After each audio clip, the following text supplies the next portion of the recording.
विदेश में आज एआई के चर्चे हैं। नवीनता, रचनात्मकता ही नहीं, ये नव अवसर भी प्रदान करते हैं। एआई की मदद से चंद्रयान 3 को सफल बनाया है। इस क्रांतिकारी, कल्याणकारी बदलाव से न जाने कितनों ने रोजगार पाया है। इसलिए सुब्रतो सदन का शेर हूं मैं, आसमान हिलाने आया हूं।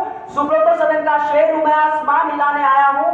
बहती गंगा की धारा को विपरीत बहाने आया हूं, विपरीत बहाने आया हूं। कमलासन पर विराजमान विद्या की देवी, वीणा पुस्तक धारिणी मां सरस्वती जी को वंदन करते हुए अर्पण, तर्पण और समर्पण की वीर प्रसूता भूमि निवाड़ी की धरा पर विराजमान महानुभावों, विद्वजनों एवं मेरे साथियों, आज मैं कैडेट शशि शेखर, विद्यालय अनुक्रमांक 1020 आप सबके समक्ष विषय के विपक्ष में अपने मंतव्य संप्रेषित करते हुए विपक्षों को खुलेआम चुनौती देता हूं कि तुल जाने दो तराजू में कि पलड़ा किसका भारी है। तुम्हें तलवार प्यारी है, हमें झंकार प्यारी है, हमें झंकार प्यारी है।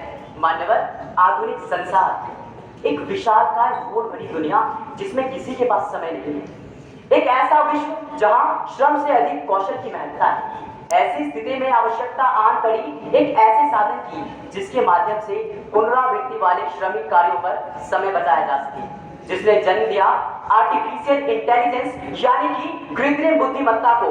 आज आर्टिफिशियल इंटेलिजेंस के बढ़ते वर्चस्व से न केवल नए रोजगारों का सृजन हुआ है, अपितु इसने मानव की आवश्यकता पूर्ति को और ज्यादा सरल व सहज बनाया है। फिर चाहे बात ऑटोमेशन मशीन की हो या फिर मेरे साथियों द्वारा उपयोग किए गए चैट जीपीटी, एलेक्सा, निश्चित रूप से मानव सभ्यता के लिए यह एक कल्याणकारी बदलाव है। मान्यवर, हम तो डूबेंगे सनम, तुम्हें भी ले डूबेंगे का भाव रखकर विषय से दूर भटकने और भटकाने वाले मेरे प्रतिपक्षी मित्रों के चुटकुलों और जुमलों से दूर चलिए विषय की गंभीरता को समझते हैं।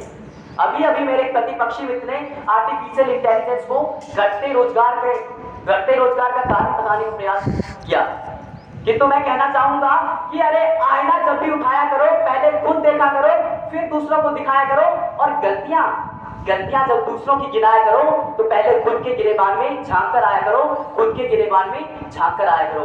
मान्यवर, आज एआई सिस्टम निर्माण और विकास के लिए मशीन लर्निंग इंजीनियरों, डेटा विशेषज्ञों, विशेष शोधकर्ताओं और तो और साइबर सुरक्षा विशेषज्ञों की मांग दिन प्रतिदिन बढ़ती जा रही है। इसे रोजगार नहीं तो और क्या नाम देना चाहेंगे मेरे प्रतिपक्ष में?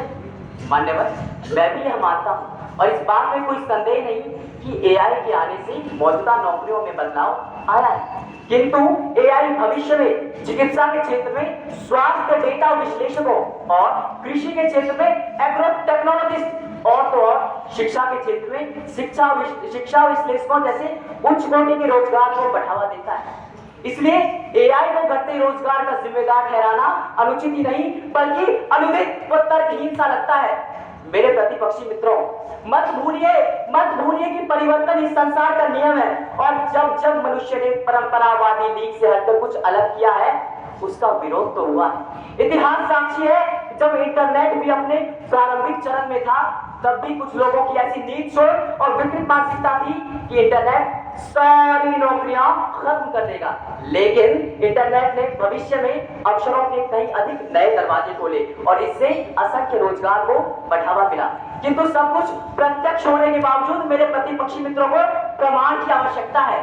तभी तो कहावत है कि मन भावे मुंडी हिलावे। मान्यवर, कृत्रिम तो कृत्रिम होता है, पूर्ण सफलता पावत नहीं, कार्य कमी केवल उस हेतु जिनके कौशल भावत नहीं। आज एआई और आधुनिकता कितने ही चरण पर क्यों न पहुंच जाए, वह मानव कौशल की समतुल्य कार्य कुशलता उत्पन्न नहीं कर सकता, जिसका प्रत्यक्ष प्रमाण फिल्में, रोबोट तेरी बातों में ऐसा उलझा दिया कि साफ साफ मिलता है। इसलिए यदि आपके पास कौशल है तो रोजगार अवश्य मिलेगा, और यदि आपके पास कौशल नहीं तो जनाब पहले खुद को आंका जाए फिर दुनिया को ताका जाए, पहले खुद को आंका जाए फिर दुनिया को ताका जाए। सिद्धांत कर बने उस पर अमल भी हो, सिर्फ डींगे ना हाँका जाए, सिर्फ डींगे ना हाँका जाए। आज विश्व आर्थिक मंच के अनुसार एआई आने वाले समय में अनेक विशिष्ट नौकरियां उत्पन्न करेगा।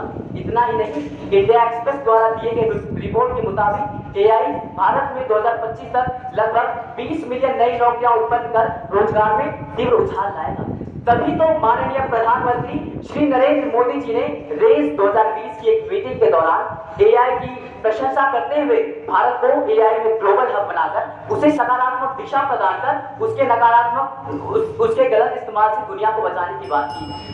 जो कि उपयोगकर्ता पर निर्भर करता है कि वह किसी चीज का उपयोग किस प्रकार करता है। यथा दृष्टि तथा सृष्टि। सब्जी काटने के चाकू से अगर आप उसका नाक काट देते हो तो इसमें दोष आर्टिफिशियल इंटेलिजेंस का नहीं, आपका और आपकी विकृत मानसिकता का है। किंतु यह बात भी सही है कि एआई का उपयोग संतुलित व संयमित हो। चाणक्य नीति में पंक्तियां हैं, अति दानात् बलिबद्ध, अति मानात् शोधना, विनष्टो रावणो लौल्या, अति सर्वत्र वर्जय। इसलिए एआई का उपयोग संतुलित व संयमित होना चाहिए, तभी यह भविष्य में नए रोजगारों को उत्पन्न कर अपने आयामों को प्राप्त करेगा। अंत में मैं गालिब की पंक्तियों से अपने प्रतिपक्षी मित्रों के प्रवृत्ति को परिभाषित करना चाहूंगा। उम्र भर गालिब भूल यही करता रहा, उम्र भर गालिब भूल यही करता रहा, धूल चेहरे पर थी, आईना साफ करता रहा, आईना साफ करता रहा। धन्यवाद। जय हिंद, जय हिंद, जय भारतीय संस्था सैनिक स्कूल।